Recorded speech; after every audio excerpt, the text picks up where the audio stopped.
शाम सदाशिव और आप लोग कैसे हो। देखिए ग्रुप डी का एग्ज़ाम चल रहा है, तो जैसे साइंस का क्वेश्चन आ रहा है 25 क्वेश्चन, उसी टाइप का जो टेक्स्ट बुक है उसी रिव्यू पे बनाए हुए हैं। तो देखिए इसमें पहला क्वेश्चन है कि वसा और तेल की किन कार्बनिक यौगिकों से बने होते हैं। तो किन बने होते हैं? कार्बन, हाइड्रोजन और ऑक्सीजन से बने होते हैं। ठीक है, पहला ही आपका ऑप्शन सही है। दूसरा है कि ऑक्सिन पादप हार्मोन है जो के लिए जिम्मेदार है। तो जो ऑक्सिन पादप हार्मोन जो है किसका जिम्मेदार है? पति जड़ता का, जड़ विकास निषेध का, प्रोटोजीवन का। तो किसका है? ये आपको हो जाएगा फोटोट्रोपिज्म का। ठीक है, देखिए तीसरा क्वेश्चन है इस साबुन को तेजी से सूखने से रोकने और झाग बनाने के लिए आमतौर पर साबुन में कौन से यौगिक मिलाया जाता है। तो इसमें क्या मिलाया जाता है? सोडियम रेजिनेट मिलाया जाता है। ठीक,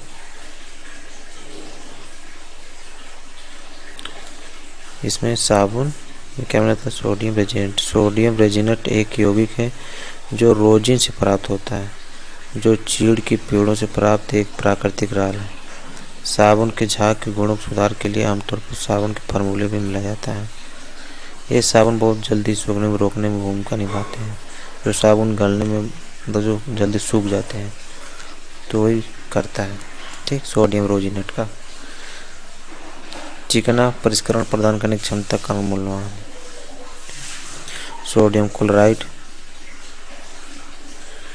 बोरिक एसिड। सोडियम क्लोराइड एक साधारण क्या है? नमक है। इसकी कभी साबुन को कठोरता को संबोधित करने के लिए बनाया जाता है। यही सब है। सोडियम बेंजोएट, सोडियम बेंजोनाइट एक व्यापक रूप से सौंदर्य प्रधान उत्पाद परीक्षण में क्या आता है। चलिए तीसरा है, चौथा है कि स्कर्वी रोग, स्कर्वी नामक रोग क्या है? विटामिन सी का है। ठीक है, वसा पूछ रहा है जल में घुलनशील क्या हो जाएगा? BC। वसा में पूछाएगा तो A, फिर C के बाद क्या था? D, E, ये सब हो जाएगा। BC को छोड़ के सब वसा में घुलनशील होते हैं। कौन सा कोशिकाएं संरचना प्रोटीन संश्लेषण का स्तर है? कौन कोश की संरचना प्रोटीन का है? तो राइबोसोम। निम्न से कौन केंद्रक झिल्ली कोश का द्रव से अलग होता है? तो केंद्रक होता है। उत्प्लावन बल परिमाण पर निर्भर करता है तो द्रव के घनत्व पर निर्भर करता है। यदि किसी तरल पदार्थ का गुरुत्वाकर्षण शून्य कर दिया तो क्या नहीं रहेगा? दाब नहीं रहेगा, प्रेशर नहीं रहेगा। अनुदैर्ध्य तरंग किसके माध्यम से यात्रा नहीं कर सकता है? तो वैक्यूम के माध्यम से यात्रा नहीं कर सकता है। ठीक है, लोहे का गैल्वेनाइज्ड किया जाता है तो जिंक।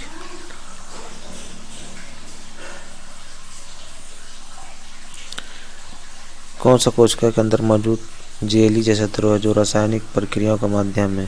तो कोशिका द्रव।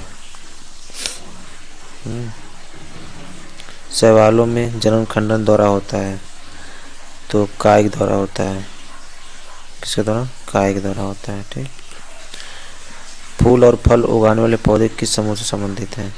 ये फूल और फल उगाने वाले किससे हैं? एंजियोस्पर्म से है। ठीक, पहला हो जाएगा एंजियोस्पर्म। आँख का कौन सा भाग प्रकाश को रेटिना पर केंद्रित करने में मदद करता है? तो कौन करता है? लेंस करता है। कौन सा करता है? लेंस। जीन का वैकल्पिक रूप को क्या कहा जाता है? जीन को करने के लक्षण, एलील, गुणसूत्र, जीनोटाइप। तो उसको जीन को वैकल्पिक रूप से एलील कहते हैं। एलील हो जाएगा।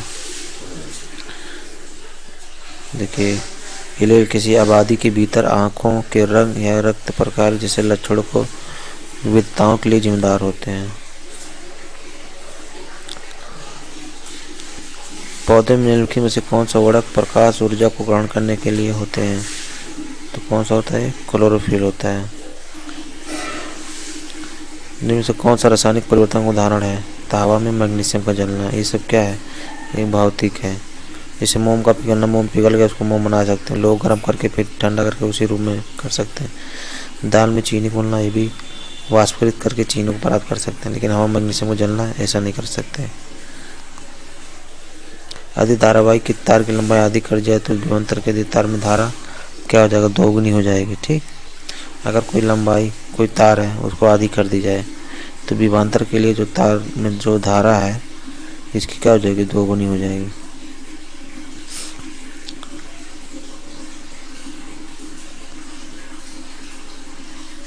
एक दर्पण के सामने खड़ा है होता है, ये देखता है कि उसका प्रतिबिंब उससे बड़ा है।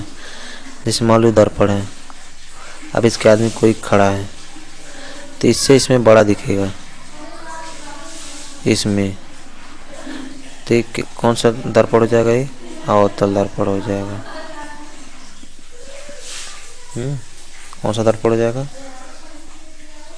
अवतल दर्पण हो जाएगा। जब कोई पिंड किसी द्रव में डूबा होता है तो द्रव को विस्थापित करता है तो कौन सा बल होता है? उत्प्लावन बल होता है। कौन सा बल होता है? उत्प्लावन बल होता है। देखिए 0.01 सेकंड आवर्तकाल वाली ध्वनि तरंग की आवृत्ति क्या होती है? तो फ्रीक्वेंसी क्या होता है?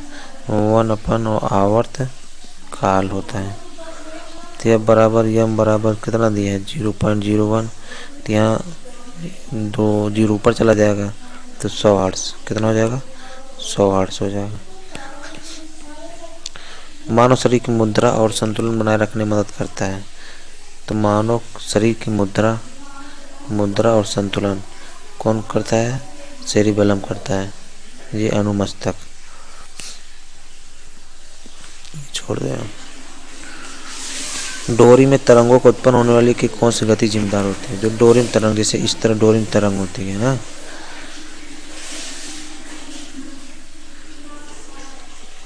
ये जो तरंग होती है ये दोलन के बराबर दोलन गति होती है।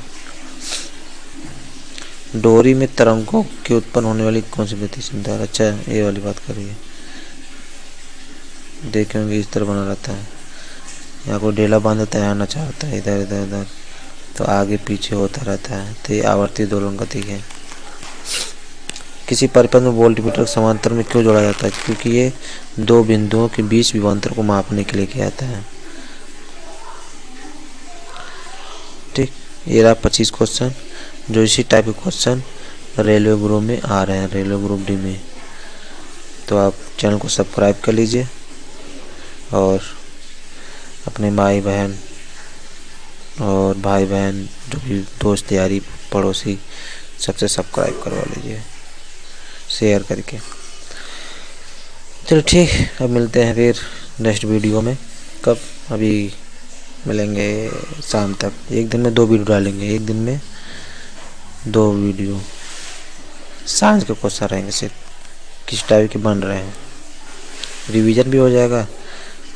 चलिए ठीक है।